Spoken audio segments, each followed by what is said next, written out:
स्वाध्याय प्रणेते पूजनीय पांडुरंग शास्त्री आठवले यांच्या जीवनावरील सत्याधिष्ठित कादंबरी देह झाला चंदनाचा.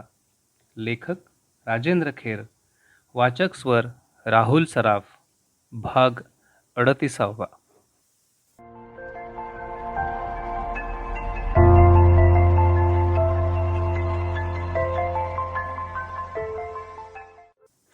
गेल्या 1,500 वर्षात जी परकीयांची सतत आक्रमणं भारतावर झाली, त्यामध्ये आपण आपली मूळ वैदिक संस्कृती हरवून बसलो आहोत.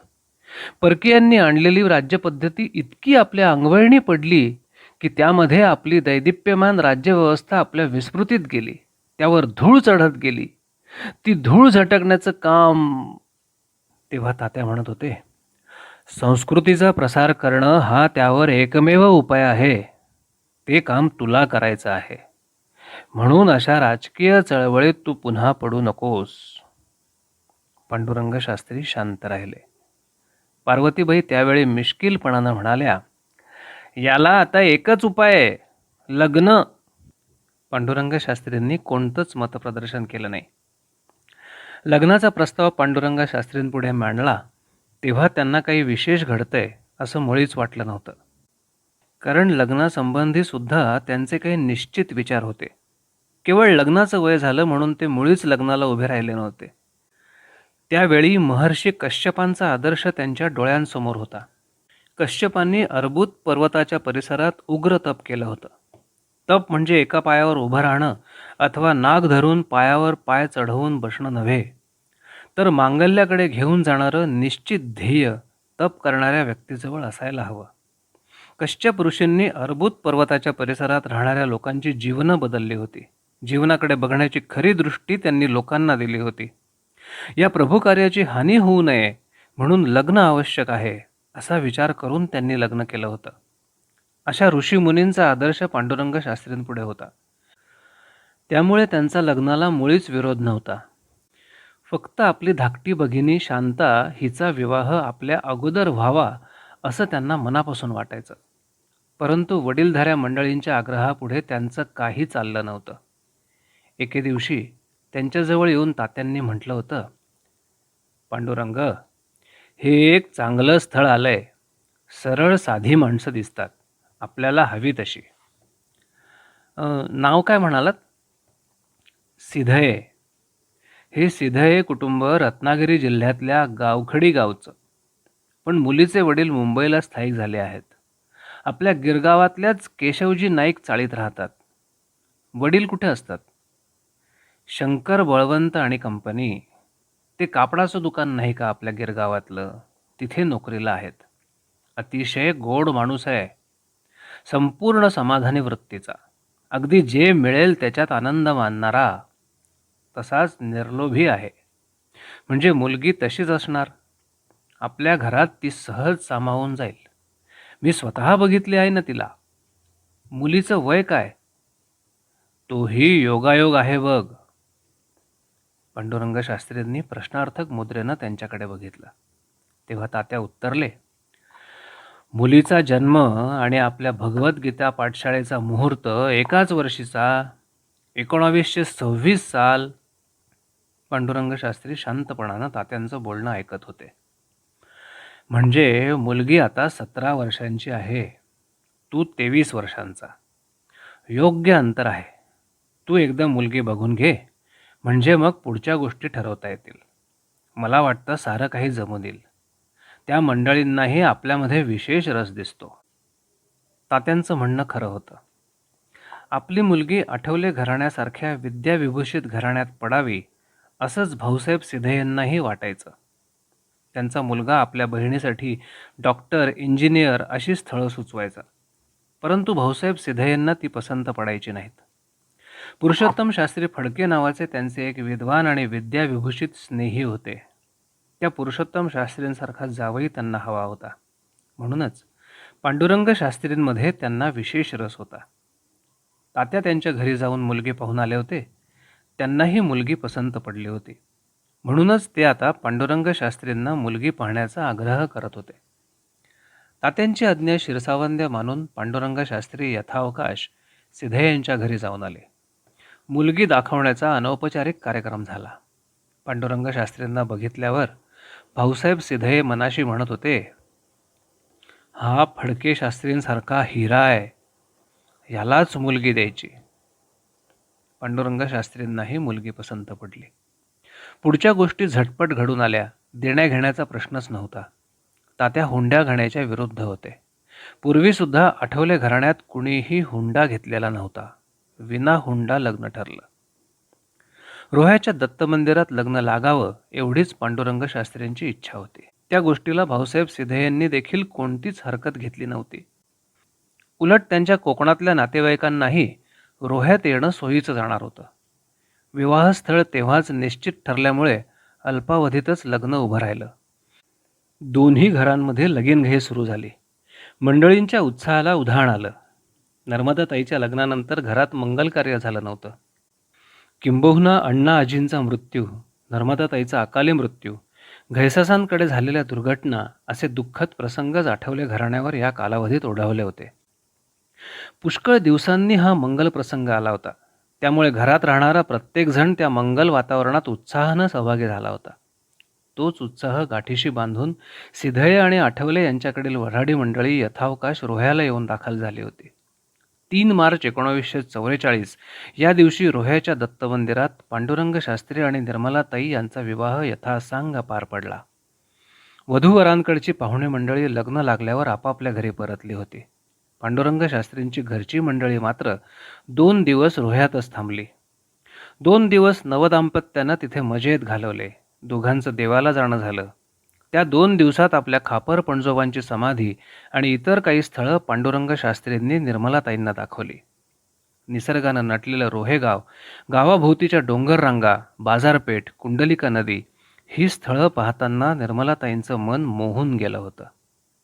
नदीवर गेल्यावर पांडुरंग शास्त्री त्यांना म्हणाले होते, या कुंडलिका नदीला आम्ही मित्रमंडळी गंगा म्हणतो बरं का.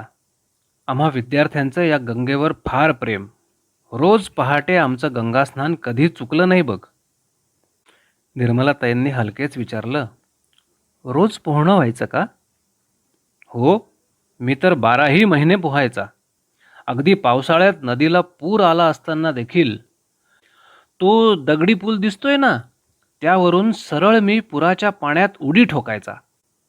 आमची बाकीची मित्रमंडळी असलं साहस करायची नाहीत. निर्मलाताई हळूच हसून म्हणल्या, म्हणजे ती योग्यच करायची. संकटात स्वतःहून कशाला उडी मारायची? छे ग, संकट कसली? उलट नदीचं रौद्ररूप पाहून माझ्या अंगात स्फुरण यायचं. मला ते आव्हान वाटायचं. कोणतंही आव्हान स्वीकारायचा माझा स्वभाव आहे. अशी आव्हानं स्वीकारून त्यातून मार्ग काढण्यात मला खरा पुरुषार्थ वाटतो. क्षणभर थांबून ते मिश्किलपणानं पुढं म्हणाले, तुला एक गोष्ट सांगू का? तसा मी अगदी जंगली माणूस आहे.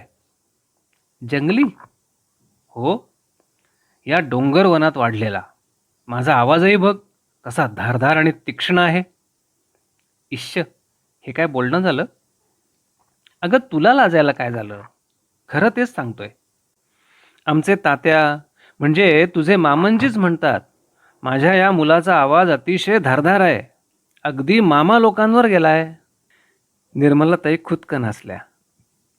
तू लग्नात ऐकलेस ना आमच्या मामा लोकांचे आवाज? आवाजाचं सोडा.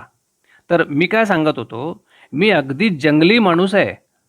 परमेश्वरानं माझ्यामध्ये काही गूढ मिश्रण केलंय. गूढ? हो, हेच बघ ना.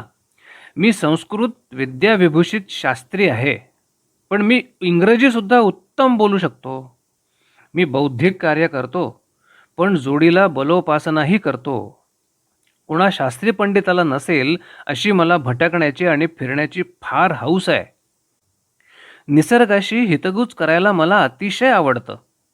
तितकीच मला माणसांची पण आवड आहे. निर्मलाताईंनी हसून मध्येच विचारलं, मग यात गूढ मिश्रण कुठे आहे? सगळे चांगलेच तर गुण देवानं दिलेत. आणि खरं सांगू का, तुम्ही मगाशी स्वतःला जंगली म्हणालात, पण निसर्गाचा निर्मळपणा जंगलीपणातच अधिक सापडतो. तसं म्हण. पण एक गोष्ट सांगू का, सामान्यतः शास्त्री पंडितांना सर्वसामान्य लोकांमध्ये मिसळायला आवडत नाही. बुद्धिवादी लोकांबरोबरच शब्दच्छल करण्यात ते रमून जातात. बुद्धीचा आणि ज्ञानाचा उपयोग समाजोन्नतीसाठी करण्याचा त्यांचा मुळीच प्रयत्न नसतो. मी कुणावर टीका करीत नाही, तो माझा स्वभावही नाही. पण खरोखरच ज्ञानाचा उपयोग समाजासाठी केला तर समाजोन्नती झपाट्यानं होईल. आपलं प्राचीन तत्वज्ञान दैदिप्यमान आहे. समाजाच्या भौतिक आणि आत्मिक उत्कर्षासाठी ते सांगितलं गेलं आहे. देवळात अथवा मठात निरूपण लावण्यासाठी लिहिलेलं नाही, पण आज दुर्दैवानं तेच चित्र दिसतं. एकदम ते बोलायचे थांबले होते. मनाशी म्हणत होते, मला हे चित्र बदलायचं आहे. बोलता बोलता पांडुरंग शास्त्री एकदम गंभीर झाले होते. एक सुस्कारा सोडून त्यांनी सभोवताली दृष्टी फिरवली. कुंडलिका नदी संथपणानं वाहत होती. वाटेतल्या मोठ्या खडकांच्या बाजूनं जाताना पाण्याचा थोडा खळखळाट होत होता. तिन्ही सांज होत आली होती. पश्चिमेकडे दूरवर गेलेलं नदीचं पात्र धूसर दिसत होतं. पक्षीगण परतीच्या वाटेला लागला होता. पश्चिम क्षितिजावर त्यांनी काळ्या रंगाच्या नक्षीदार कमानी रेखाटल्या होत्या. मगाचा विषयाचा धागा पकडून पांडुरंग शास्त्री म्हणाले, तुला मी यापूर्वीच कल्पना दिली आहे. मी केवळ विद्वान पंडित बनून राहणार नाही किंवा शास्त्रीबुवा बनून कायम देवळातून वार लावून कथा सांगत बसणार नाही. या उलट अलीकडच्या काळात आजपर्यंत जे कार्य कुणीही केलं नाही ते कार्य मी करणार आहे. मला धर्माची शुद्धी करायची आहे. इथला धर्म बिघडलाय, तो सुधारायला हवा. धर्मामध्ये फार मोठी शक्ती आहे. धर्माची पाळंमुळं फार खोलवर रुतलेली असतात. लोकांच्या तामसी कारवायांना आवर घालण्याची शक्ती फक्त धर्मात असते. त्या धर्माचं शुद्ध स्वरूप मला समाजासमोर ठेवायचं आहे. दुष्ट चालीरीती, भ्रष्ट कर्मकांड, जातीभेद अशा गोष्टींचा धर्माला गंज चढला आहे. तो गंज काढायचं काम मला करायचं आहे. आणि त्यातून केवळ भगवंतावर निष्ठा ठेवून मानवधर्म पाळणारा माणूस मला घडवायचा आहे. हे कार्य सोपं खासच नाही. आज शेजारचा माणूस देखील आपल्याला ओळखत नाही. अशा परिस्थितीत आपल्याला काम करायचं आहे. या कार्यात मला तुझं सहाय्य हवं आहे. क्षणाचाही विलंब न लावता निर्मलाताई म्हणाल्या, माझ्या अंगावरची सोन्याची शेवटची गुंज असेपर्यंत मी तुम्हाला साथ देईन. कृतकृत्य नजरेनं पांडुरंग शास्त्रींनी त्यांच्याकडे बघितलं. जणू त्यांना हवं असलेलं सारं काही निर्मलाताईंच्या रूपानं त्यांना गवसलं होतं. मावळत्या सूर्याच्या साक्षीनं निर्मलाताईंनी त्यांना अभिवचन दिलं होतं. मोठ्या समाधानानं त्यांनी निर्मलाताईंकडे बघितलं. मावळतीकडे निघालेल्या सूर्याचा प्रकाश त्यांच्या मुद्रेवर पसरला होता. त्या पवित्र संधिप्रकाशात उजळून निघालेली त्यांची मुद्रा पांडुरंग शास्त्रींना देवघरातल्या नंदादीपासारखी भासली. सूर्यबिंब तेव्हा पश्चिम क्षितिजावर टेकलेलं होतं.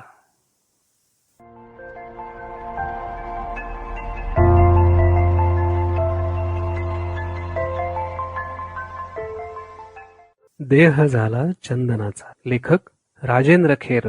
वाचक स्वर राहुल सराफ.